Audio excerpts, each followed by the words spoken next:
حضرات یہ مقام پڑھنے یا پن تاثرات یہ بیان کرنے خطر تو تم تھاون وقت خاص خیال دون ترین منٹن مز کرن تم پن کت محبوب سندس خدمتس مز یمو یہ نعت خری کرم سہ کلام این امن وکس پرت سات بت تو پروردگار کرن پنس امسی محبوب سن بہ کر گوڑ اخ شعر سارنے ماجد ہند ناو ماں تیری پیاری اداؤں کو سلام، ماں تیری دلکش نگاہوں کو سلام، منتشر میرے سبھی کیا چھم جگرس گومت کت چھم شہان لگیو یہ زہے اس میں زبردست خوش کوری شعر پھیور آگئیم یار دادے در بدر کیا بات پھیور آگئیم یار دادے در بدر کو دیوان لگیو یہ زہے واج مثال پیش کران یس یہ پروگرام اجوک یمک آرگنائزر یمو یہ اہتمام یہ پروگرام کورمت بالخصوص ترجمان افغان صاحب بی ڈار صاحب یہ عزیز بول یہ تمہیں دنیا کا ممبر آتے. آج کا جو پروگرام تھا یہ کشف میر ٹرسٹ راجوات ایک ادبی تنظیم ہے، اسی کے بین تلے یہ پروگرام آج یہاں پر منعقد کیا گیا. یہاں پر اس پروگرام میں یہ پروگرام 3 حصوں پر مشتمل تھا. پہلے حصے میں جو مقالات تھے جو مرحوم خضر محمد آغامی جنہوں نے اس ٹرسٹ کی بنیاد رکھی، تو ان کی زندگی پر، ان کی ادبی زندگی پر کچھ مقالے وہ پڑھے گئے. اور اس کے بعد جو اس کا جو دوسرا حصہ تھا وہ نعتیہ مقابلے پر مشتمل تھا. اس میں جو ہمارے اس علاقے کے ہی کچھ جو طلباء اور طالبات تھے انہوں نے اس میں حصہ لیا نعتیہ مقابلے میں. اور جو تیسرا حصہ جو اس کا ہے وہ مشاعرہ، ایک آزاد مشاعرہ. تو ان 3 حصوں پر یہ آج کا یہ جو ادبی پروگرام تھا اس پر یہ مشتمل تھا. کیا آنے والا دیکھیے جو کشف میر ٹرسٹ جو اس کی بنیاد مرحوم محمد خضر آغامی صاحب نے 2004 میں 11 اگست 2004 میں اس کی بنیاد ڈالی تھی.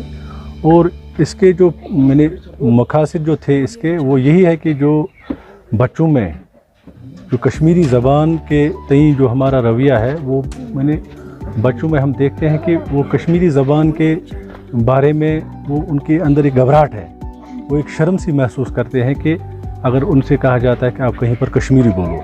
حالانکہ یہ ہمیں یاد رکھنا چاہیے کہ یہ ہماری جو کشمیری زبان ہے ہماری مادری بھاشا ہے. تو اس کے لیے بھی اس ٹرسٹ کا ایک پروگرام ہے.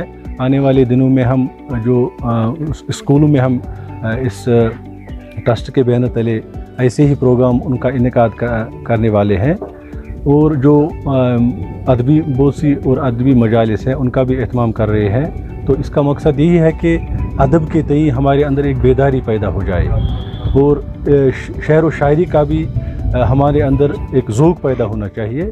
اور اس کے علاوہ اس کے جو اور مقاصد ہیں وہ کہ جو ہمارے علاقے میں کچھ ایسے مقامات ہیں، کچھ ایسے گنمات ہیں جن کا ابھی تک ہمارے پاس نام ہی نہیں ہے، جنہوں نے ایسے ہی شعر کہے ہیں لیکن کتابی صورت میں ان کی جو شعر و شاعری ہے یا ادبی خدمات ہیں وہ ہمارے پاس موجود نہیں ہے. تو ہمارے ٹرسٹ کا مقصد یہ بھی ہے کہ ایسے گنمات جو ہیں جن کا ابھی ہمارے پاس تعارف ہی نہیں ہے ان کو ہم سامنے لائیں، ان کی ادبی خدمات جو ہیں وہ بھی ہم سامنے لائیں. یہ ہمارے ٹرسٹ کے مقاصد میں ہے ایک مقاصد. کشف میر ٹرسٹ راجوار منعقد کر رہا ہے. یہ ایک ادبی ٹرسٹ ہے چونکہ جو کشمیری زبان ہے، زبان ہر قوم کی احساسات اور جذبات کی ترجمانی کرتی ہے. تو ہمارا یہ مقصد ہے، یہ جو کشف میر ٹرسٹ ہے اس کا مقصد ہے کہ ہم اپنی زبان کو پروموٹ کریں، ہم کشمیری زبان کو پروموٹ کریں. تو آج کا جو یہ پروگرام یہاں پر ہے یہ ایک محفل مشاعرہ یہاں پر ہم نے منعقد کیا. جو ہمارے ڈسٹرکٹ کپوارہ کے نامور شعراء کرام ہیں یا ادیب ہیں، قلمکار ہیں، ان کو ہم نے یہاں پر آج دعوت دی. اور اس کے ساتھ ساتھ انہوں نے یہاں پر اپنا کلام ہم کو سنایا. اور بچوں کو بھی ہم نے یہاں پر بہت سارے جو ہمارے سکول ہیں یہاں پر راجوار میں، بچوں کو بھی ہم نے یہاں پر دعوت دی. ان بچوں نے اس پروگرام میں شمولیت کی اور ایک نعت کا کمپٹیشن ہم نے یہاں پر رکھا. تو آج کا پروگرام اسی حوالے سے تھا کہ جو ہماری مادری زبان ہے، کشمیری زبان ہے، اس کو ترویج ملے، اس کی اشاعت ہو اور یہ ہماری زیادہ سے زیادہ ترجمانی ہو جائے. میری گزارش رہے گی